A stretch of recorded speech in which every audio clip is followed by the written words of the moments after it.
Garden tractor. The garden tractor is the machine that made the American suburb physically maintainable. It runs a gasoline engine producing between 14 and 25 horsepower, carries a cutting deck between 38 and 54 inches wide, and weighs roughly 500 pounds, about the same as an adult male grizzly bear. At a top speed of 6 miles per hour, it can clear 2 acres of grass in a single hour. Before it existed, a lawn beyond a quarter acre was either a hiring problem or a physical ordeal. The garden tractor converted that problem into a Saturday morning task, and in doing so created the cultural expectation that a suburban property could be maintained by one person alone. The aesthetic standard of the maintained American lawn, including the HOA rules and property norms built around it, exists because this machine made that standard achievable. Compact utility tractor. The compact utility tractor is the most important agricultural machine most people have never heard of. It produces between 20 and 60 horsepower from a diesel engine, weighs up to 5,000 pounds, and can lift roughly the equivalent of 10 adult men with its front loader. What separates it from a garden tractor is not its size, but its mechanical specification: a true Category 1 3-point hitch and a 540 RPM power takeoff shaft at the rear, which means it can run real agricultural implements, from post-hole diggers to wood chippers to landscape rakes. Kubota identified this gap in the American market in 1969 and filled it so completely that U.S. manufacturers took over a decade to produce a competitive response. The compact utility tractor enabled a generation of small-scale landowners, the 5 to 50-acre rural property holder, to manage their land without contractors, quietly expanding who could own land and do something productive with it. Crawler tractor. The crawler tractor does not use wheels. It moves on a continuous loop of linked steel or rubber pads that lay a road in front of themselves and pick it up from behind, spreading the machine's weight across a contact length of up to 100 inches rather than 4 tire patches. The result is a ground pressure as low as 3 pounds per square inch, less than a human footstep, even on machines weighing 50,000 pounds. A wheeled tractor of equivalent weight can sink 12 inches into wet field soil. The crawler leaves a track impression of 2 inches. Benjamin Holt developed the principle in 1904 to stop his steam traction engines sinking into California delta peat. British engineers adapted the same chassis geometry in 1915 to build the first military tanks. The crawler tractor did not just solve a farming problem. It produced the locomotion system used by armored vehicles for the following century. Row crop tractor. The row crop tractor is built around a single constraint, fitting between 2 rows of growing corn without destroying either one. Its front and rear axles adjust to match row spacing, typically 30 inches for American corn and soybeans, and high clearance variants. Lift the chassis 33 inches off the ground to clear the canopy of a standing crop. Modern machines weigh up to 30,000 pounds and use GPS guidance accurate to 1 inch to track rows at 20 miles per hour. The entire spatial architecture of industrial grain farming in the United States, the 30-inch row spacing planted across tens of millions of acres, was set by the wheelbase of the International Harvester Farmall when it entered production in 1924. A century later, commodity markets worth trillions of dollars, ethanol fuel supplies, and global livestock feed chains are all organized around dimensions fixed by that original machine.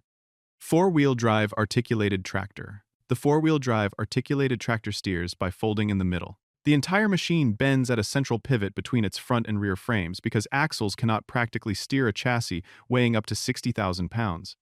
It rides on 8 tires, each standing nearly chest height, runs on engines producing up to 715 horsepower, and burns 25 gallons of diesel per hour under full load.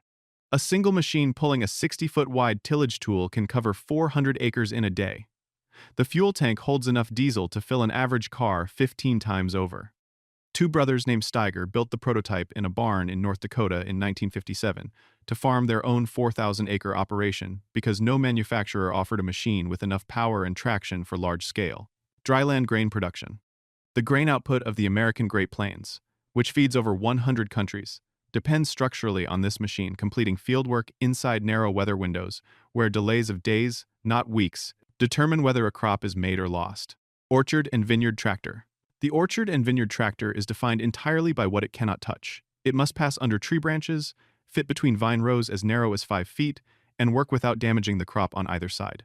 To achieve this, its hood is flattened, its engine mounting lowered, its exhaust routed sideways, and its axles narrowed until the machine is often less than 48 inches wide, narrower than a standard interior doorway. Many models feature a reversible operator station. The seat and controls rotate 180 degrees, so the operator faces the rear implements without turning the machine around in a space that offers no room to do so. In France's most prestigious wine appellations, some plots laid out by medieval monks have rows too narrow even for these machines, and horses are still used, not by tradition, but because the geometry of an 800-year-old vineyard leaves no mechanical alternative. Utility tractor. The utility tractor is the machine that made feeding 8 billion people arithmetically possible. It produces between 45 and 175 horsepower, weighs up to 15,000 pounds, and can pull a load at its drawbar equal to 3 or 4 times its own weight. Its rear tires alone carry more ground contact area than the entire footprint of a small car. The defining engineering element is Harry Ferguson's three-point hitch, standardized in 1936 and still fitted to virtually every tractor on Earth today. Before it, implements were rigidly attached and could lever the rear of a tractor skyward when they struck hard ground, killing operators. Ferguson's system used draft sensing to automatically maintain implement depth and prevent rear lift. In 1900, roughly 40% of the American workforce was employed in agriculture. By 2020, that figure was under 2%, while food production increased dramatically. The utility tractor made that inversion possible. Backhoe loader. The backhoe loader is the machine that built the underground of modern cities. Its front bucket scoops and moves soil. Its rear hydraulic arm digs to 18 feet below grade, far enough to bury a school bus standing on its end.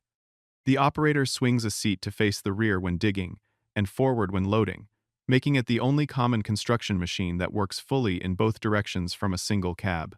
Joseph Cyril Bamford built the first one in a garage in the United Kingdom in 1953 by mounting a hydraulic excavator arm onto an existing farm tractor. The machine became so dominant in British construction that JCB entered the language as a generic verb. To JCB, something means to excavate it, the same way Xerox became synonymous with copying. Every water pipe, gas main, sewer line, and fiber cable beneath a developed city was installed in a trench opened by a machine of this type. Forestry skidder. The forestry skidder does not transport logs, it drags them. A cable skidder runs a winch line out to felled timber, wraps choker chains around each trunk, and hauls the bundle back across the forest floor under a pull force of up to 60,000 pounds, equivalent to dragging 20 mid-sized cars simultaneously across broken terrain. A grapple skidder uses a hydraulic claw to grab multiple logs and drag them behind the machine as it drives. Its tires stand 66 inches tall. The drag trails left by a loaded machine score the ground 6 inches deep in soft soil. Logging fatality rates in the United States sit at approximately 100 deaths per 100,000 workers per year, roughly 30 times the national average across all occupations. The skidder is the extraction link in every timber supply chain. No matter how quickly trees are felled, lumber does not reach construction sites until this machine has pulled it out of the forest. Autonomous tractor. The autonomous tractor is the first machine in 10,000 years of agriculture that farms without anyone in it.